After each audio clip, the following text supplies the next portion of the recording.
Hey everyone, this is Sean from Teaching Python. Have a good morning out there, good afternoon, good evening, wherever you are. Continuing the series that Kelly and I started around AI and machine learning and coding and teaching and education and all of those topics as they come together. And I think one of the most important things when it comes to any sort of algorithm or any sort of coding, but especially when it comes to really complex algorithms in machine learning or large language models is the trust and the reasonability, right? Like, is this a reasonable response, a reasonable answer that I'm getting? Does it fit the inputs that I gave? And this is particularly hard with AI because the models are so large, it's hard to inspect and see what the model's actually doing, right? Like, we don't have time to validate billions or trillions of rows of information, right? Or look at a neural net and see what path did it take. We have to just look at the output.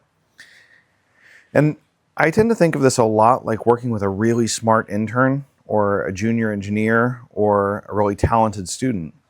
They may be very, very smart and they can come up with an answer that looks reasonable, but when you dig into it, it may have some fundamental flaws, or it may appear to be right, but actually does something that's not intended, right? So this is a lot like doing code reviews. When we do code reviews in programming, it's, someone has submitted code that they want to be merged into our product, whether that's infrastructure or an application or whatever. And we have to look at that code and say, well, what did we want that to do? What are they stating as the intent? Let me look at the code and see what it actually does. And then let me look at any test information I can get to see, did it pass the tests that we have out there already? And if any new tests were required, are those reasonable tests as well?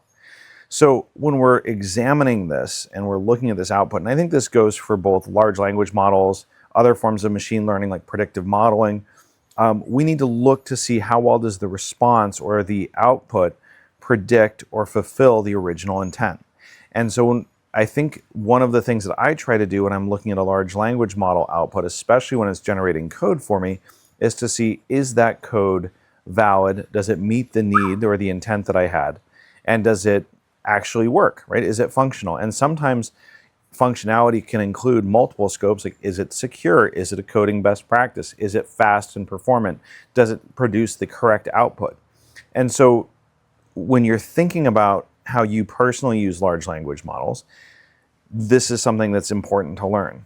I think as teachers, it's also important to bring this in as early as possible into the conversation to be able to say, what's the, training our students to be able to look at the output, being skeptical about the output in an appropriate way, and reviewing that output in a way that, promotes critical thinking and drives learning. It doesn't avoid it, right?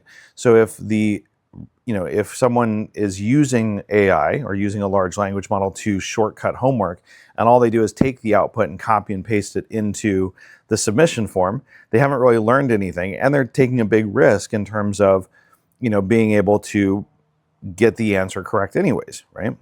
So this is an important skill that we can teach them, and I think this is transformative in the way that we think about AI in education, which is to question all of the outputs. And you can even put this back in the prompt. Question the assumptions, argue with the AI. Are you sure that this is the best way to do this? Is this the most secure way to do it? Does this follow all the best practices? Remember that AI and language models in particular, but AI in general is highly iterative. It's okay to go back and make changes and improve the results and improve the outcome. Don't just take the first answer. Look beyond, go deeper, question everything, and make sure that it is right and it is correct and valid, as though you are putting your own name on it, because you are. So for Teaching Python, this is Sean, signing off.